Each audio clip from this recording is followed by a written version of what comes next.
The 1993 Dallas Mavericks has a record that no team would ever want to have. They had a margin of victory of negative 15.2. That is the worst for a single season in league history. In other words, no team suffered more blowout losses. 24 of their defeats were by 20 points or more. This resulted in the Mavericks finishing with an 11-71 record. That is tied for the third most losses ever. There are many contributing factors when a team has a historically great season. Well, the same can be said when a team is this bad. This incredibly weird season started before this team took to the court. At first, they were excited to select Jim Jackson as the 4th overall pick. He was a talented scorer, and the Mavericks were in desperate need of someone who could create their own shot. However, he wasn't officially a member of the team because he refused to sign the rookie contract. He was in a contract dispute with the owner. Jim explained in detail what was going on during that time. And my agent was really good, Mark Termini, was really good. Said, Jimmy, here is what's going on.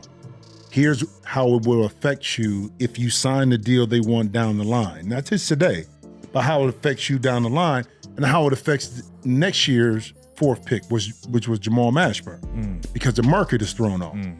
So I'm going to give you all these scenarios, but ultimately you got to be comfortable with what's going on, because they can come at me as an agent, but they gonna come at you as a player. Are you gonna be able? I said, man, I can handle it. I can handle the criticism. I can handle all the negative comments because I know I'm right. Here's the caveat. The reason why I came in game 28 is because I was about to have a lawsuit against the NBA. So it's deep. He certainly received a lot of criticism. Since he wasn't able to receive the 6-year contract that he wanted, he publicly stated that he refused to play for the club under any circumstances. So the team had to start the year without their star rookie.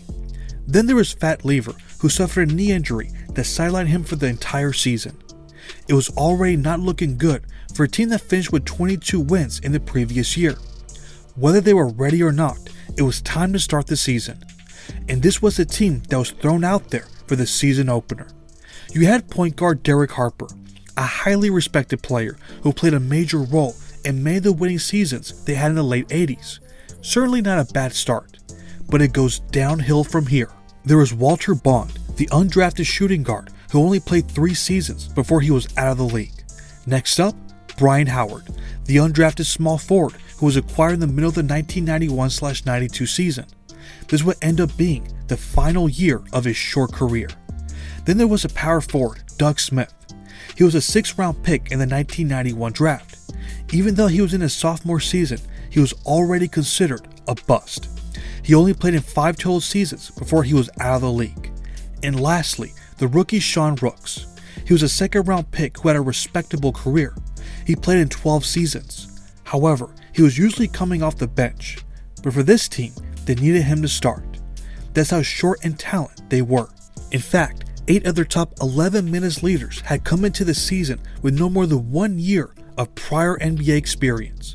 This was almost like a college team playing against professionals. This super sad team took on the court against the Utah Jazz. They had no answers for Karl Malone.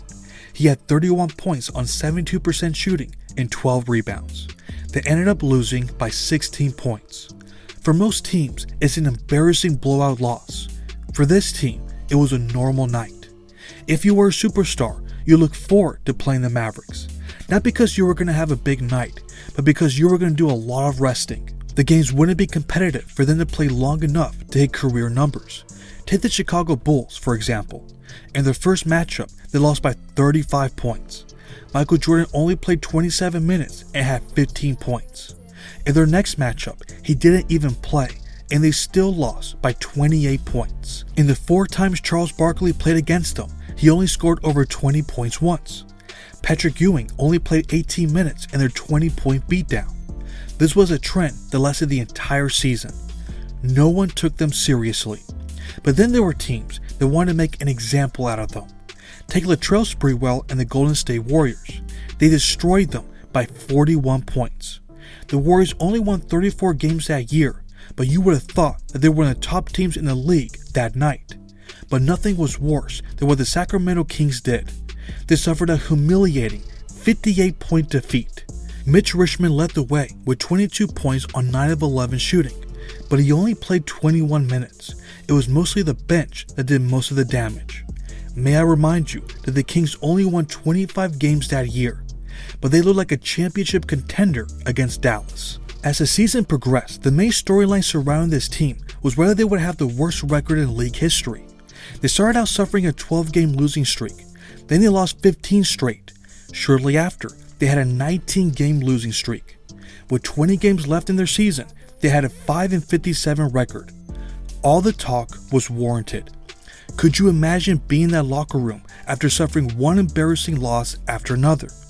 Some of the players mentioned what they were feeling during the season. Take what Tim Legler said. He was picked up in the middle of the year and signed a few 10-day contracts.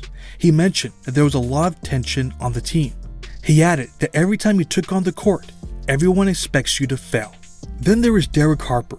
He joked that he was losing his hair over the season they had. It's good that he had a sense of humor. If you know anything about this player, you know he was suffering the most. This is someone who wants nothing more than to help his team win. But he was part of a team that lost in a way that no one has ever had.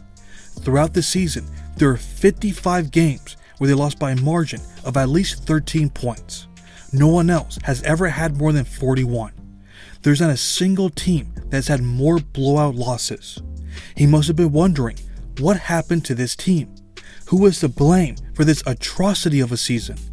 In this situation, there was no one to blame but the front office. That includes owner Don Carter and general manager Norm Sonju. They simply didn't know how to evaluate talent and to draft the right players. We're talking about a team that passed on Charles Barkley, Karl Malone, and Joe Dumars during the 80s. Let's not forget when they traded the rights to the unsigned rookie Mark Price for a second-round draft pick and cash. Where they did have talent, they traded them away for pieces that made them significantly worse. Remember when they traded Mark Aguirre for Adrian Dantley in the 1988-89 season? In the previous year, they were one victory away from reaching the finals. After trading away their best player, they had the audacity to say that they would be a championship winning team. They ended up missing the playoffs that year, while Mark Aguirre won 2 straight titles. In that same season, they traded away Detlef Schrempf for Herb Williams.